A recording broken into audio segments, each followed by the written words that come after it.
कांग्रेस का शीर्ष नेतृत्व आज चुनावी रणभूमि से मुंह फेर रहा है। गांधी परिवार को राजनीतिक रणभूमि में त्यागा। कांग्रेस का शीर्ष नेतृत्व रायबरेली में जनता की सेवा के लिए उपस्थित नहीं था। जनता भी ये जानती है रायबरेली की कि जिन्हें अमेठी ने अस्वीकार कर दिया, जो अमेठी छोड़कर वायनाड चले गए, वो रायबरेली के पूर्णता कभी नहीं हो पाएंगे। कि उन्होंने वायनाड में कहा कि वायनाड ही उनका परिवार है, तो आज रायबरेली में क्या कहेंगे। प्रधानमंत्री जी ने पहले से ही जनता को आगाह कर दिया था कि जैसे ही वायनाड में वोट पड़ जाएगा उसके बाद राहुल जी रुख करेंगे एक नई सीट का। गांधी परिवार को राजनीतिक रणभूमि में त्यागा। आज गांधी परिवार का अमेठी लोकसभा क्षेत्र से ना लड़ना इस बात का संकेत है कि प्रधानमंत्री मोदी जी के दिशा निर्देश में, उनके नेतृत्व में अमेठी में जो बहुमुखी विकास हुआ है, उस विकास के चलते आज अमेठी की जनता ये पूछ रही है कि अगर 5 साल भारतीय जनता पार्टी के सांसद द्वारा अभूतपूर्व विकास संभव हुआ अमेठी में, 4 लाख गरीब परिवारों के शौचालय बने, 3,50,000 परिवारों को नल से जल मिला, 1.5 लाख परिवारों को जीवन में पहली बार विद्युत का कनेक्शन मिला, 1,14,000 घर बने, गरीबों के आवास बने। तो अगर 5 साल में, जिसमें 2 साल कोरोना के थे, अगर भारतीय जनता पार्टी के सांसद और सरकार के लिए ये संभव रहा, तो 50 साल से और विशेषतः 15 साल लापता रहने के बाद इतनी पीढ़ियों की हानि गांधी परिवार ने अमेठी लोकसभा क्षेत्र में क्यों की। आज मैं अमेठी की जनता को नवसंकल्प विकास का इसके साथ आश्वस्त करना चाहती हूँ कि प्रधानमंत्री मोदी की सरकार पुनः बनने वाली है। प्रदेश में भारतीय जनता पार्टी की सरकार है।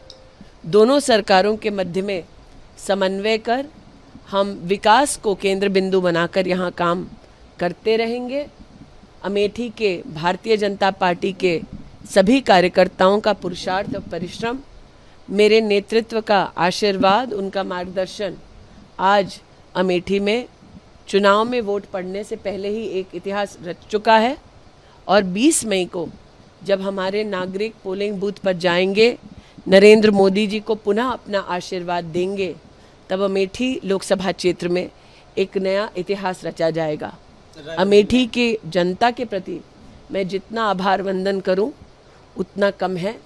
आज का दिन अमेठी की जनता का जीत का दिन है। रायबरेली में ये कहा जा रहा था कि इसीलिए राहुल गांधी ने चुना क्योंकि वो सेफ सीट है, लेकिन क्या आपने जो विकास किया अमेठी में, शायद ये भी वजह हो सकती है कि इसलिए वो अमेठी छोड़। देखिए, पिछले 3 वर्षों में मैं रायबरेली में दिशा कमेटी की अध्यक्ष रही, सोनिया जी को चेयर रही। इन 3 वर्षों में मैंने स्वयं देखा कि चाहे वो प्रशासनिक कार्य हो या रायबरेली की जनता की दरकार हो, कांग्रेस का शीर्ष नेतृत्व रायबरेली में जनता की सेवा के लिए उपस्थित नहीं था। मैं भारतीय जनता पार्टी के रायबरेली के प्रत्याशी को अपनी ओर से शुभकामनाएं प्रेषित करती हूं। आज उन्होंने नामांकन भरा है और जनता भी ये जानती है रायबरेली की कि जिन्हें अमेठी ने अस्वीकार कर दिया, जो अमेठी छोड़कर वायनाड चले गए, वो रायबरेली के पूर्णता कभी नहीं हो पाएंगे। प्रश्न ये उठता है कि उन्होंने वायनाड में कहा कि वायनाड ही उनका परिवार है, तो आज रायबरेली में क्या कहेंगे। प्रधानमंत्री ने कहा कि वो वायनाड राहुल गांधी हार रहे, इसलिए सुरक्षित सीट तलाश रहे हैं, क्या कहेंगे। प्रधानमंत्री जी की दूरदृष्टिता का परिणाम है कि आज अमेठी लोकसभा क्षेत्र में आप कमल का फूल खिलते देख रहे हैं।